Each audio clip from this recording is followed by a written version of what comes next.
네, 이제 가장 중요한 여름방학 시즌이 되었죠. 어떻게 하면 이 여름방학 가장 효율적으로 보낼 수 있을지 오늘 얘기해 보려고 하는데요.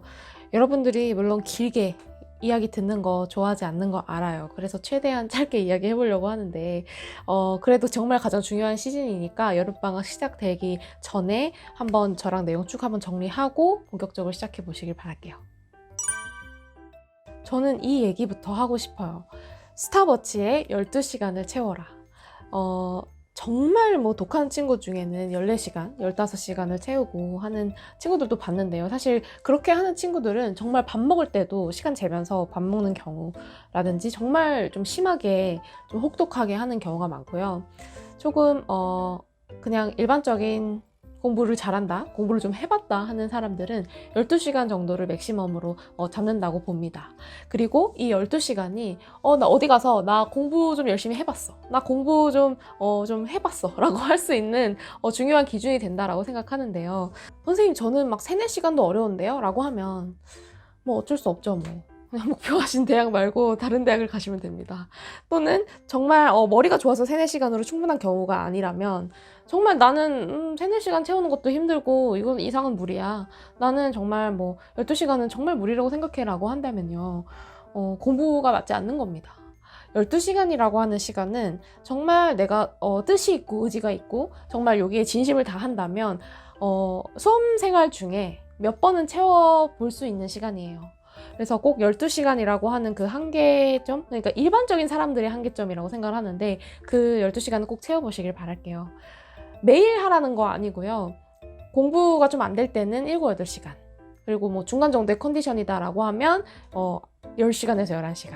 그리고 좀 잘했다 싶은 날에 12시간에서 조금 더 하면 12시간 반까지 이렇게 잡고 이 공부 시간에 대한 체력을, 그러니까 정말 앉아있고 이 지구력, 그리고 정말 이 뿌듯함, 이런 거를 좀 채워보시길 바랄게요.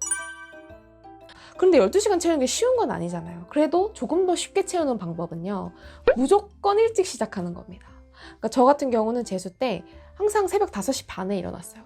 그래서 30분 동안 국어 공부를 하고 나서 아침을 먹고 샤워하고 나머지 국어 공부 2시간 정도 더 하는 걸로 아침 시간을 시작을 하고 남은 오전 시간 동안 수학 공부를 했어요.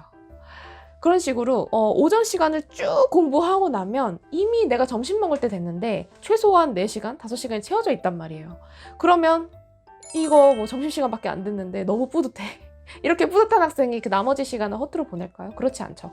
계속해서 선순환이 반복될 수 있는 아주 좋은 요령입니다. 일찍 일어나는 게요. 물론 밤에 공부가 더 잘 된다는 거 알아요. 저도 경험을 해봤고요. 그런데 수능은 내신은 밤늦게까지 공부를 해도 상관이 없는데 수능은 암기한 걸 토해내는 시험이 아니잖아요.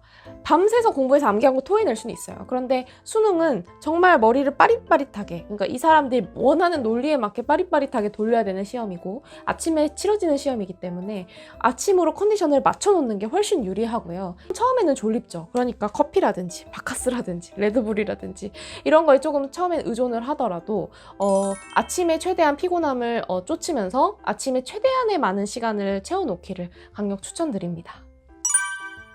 그리고 여러분들이 많이 궁금해하시는 과목별 비중이요. 간단히 말씀드릴게요. 수학이 최소 50% 또는 60%, 부족하면 70%까지. 왜냐하면 가을에 가서 뭐 수학을 어떻게 해보겠다라고 하는 게 사실은 불가능하잖아요. 그때 가서 약점 보완이지. 그러니까 수학을 막 끌어올릴 수 있는 마지막 기회가 여름방학이기 때문에 50%에서 60%는 꼭 수학으로 채워주시고요. 그 나머지 비율에서 내가 부족한 것에 따라서 뭐 국어, 영어, 탐구를 1대1로 한다거나 아니면 2대 1대1로 한다거나 그런 식으로 조정을 해주시면 됩니다. 그런데 이렇게 뭐 수학 60% 나머지 어떻게 비율을 골고루 공부하는 거를 본격적으로 들어가기 전에 내가 정말 큰 구멍들이 있다 라고 하면 이런 비율을 무시하고요. 여름방학 이런 밸런스에 맞는 공부를 들어가기 전에 한 며칠 정도 또는 한 뭐 일주일, 2주일 정도를 잡고 큰 구멍들을 확실히 메꾸는 작업이 필요합니다. 예를 들어서 영어 같은 경우에 나 아직 여름방학인데 문법 구문을 모르겠어 라고 한다면 그래서 나는 그러면 여름방학 동안 하루에 1개씩 로즈리의 그래머 홀릭을 1개씩 들을 거야 라고 한다면 이 여름방학이 끝날 때쯤 그 인강을 다 들었을까 말까 할 거예요. 맨날 우리가 계획을 성공하는 게 아니기 때문에.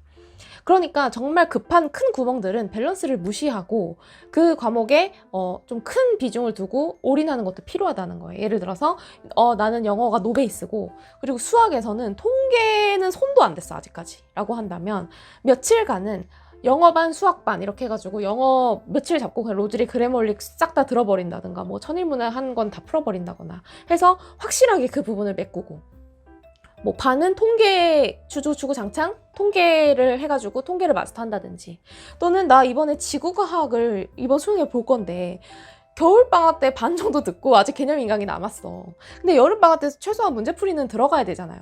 그러면은 이 지구과학 남은 거를 하루에 한 개씩 들어야겠다가 아니고 정말 며칠 동안은 그냥 그거를 몰아서 뭐 수학반, 지구과학반 이런 식으로 해가지고 몰아서 부족한 부분을 확실히 채워넣는 기간이 필요하다. 그리고 여름방학 영어 공부법이요. 아쉽게도 저는 여름방학 영어 공부법이라고 해서 어떤 특수한 거를 명명하지 않습니다. 저는 언제 물어봐도 똑같아요.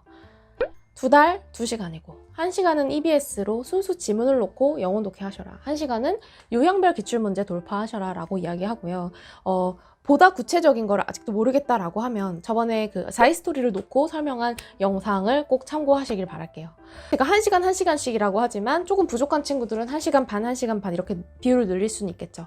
어쨌든 기본적인 구조는 그대로 가시되 여태까지는 이거를 알고는 있었지만 뭐 학기 중이라서 내신 챙기느라 다른 과목 하느라 이거를 좀 확실히는 못했다라고 하는 친구들이 많이 있을 거예요. 이런 친구들이 여름방학 동안은 정말 온전하게 주어진 시간이니까 꼭 이거를 경험을 해보셨으면 좋겠어요. 제가 하루에 5지문을 추천드리는데요.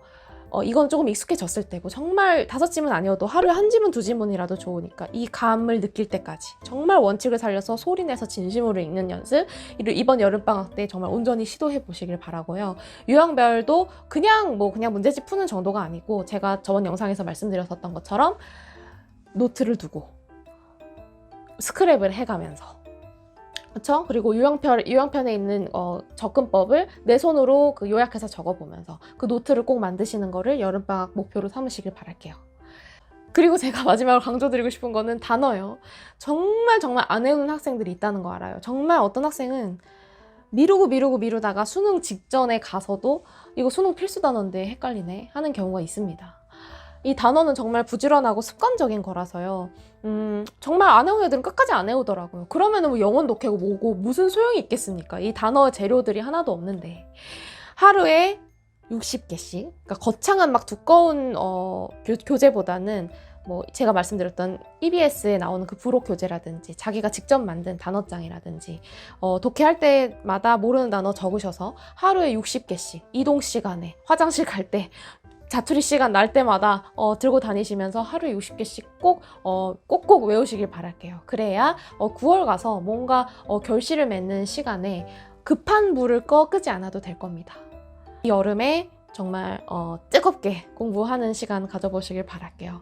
그럼 오늘 내용 도움 됐기를 바라고요. 전 다음 시간에 뵐게요.